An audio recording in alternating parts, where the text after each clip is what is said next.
చిరు చిరు జల్లెల్లో పెదవులు తడిసాయే, తడిసిన ఇద్దరి పెదవుల పైన మెరుపులు మెరిసాయే. ఉరుముల చప్పుడులో ఉరకలు మొదలాయే, ఉరుకుతూ ఉండే తలపులనేమో బిడియములాపాయే.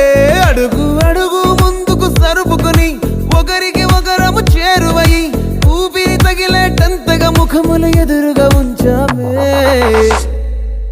ముద్దు పెట్టేశావా బా? లేదే భాగ్యం, తొలి ముద్దు భాగ్యం నీకే దక్కింది. చాలే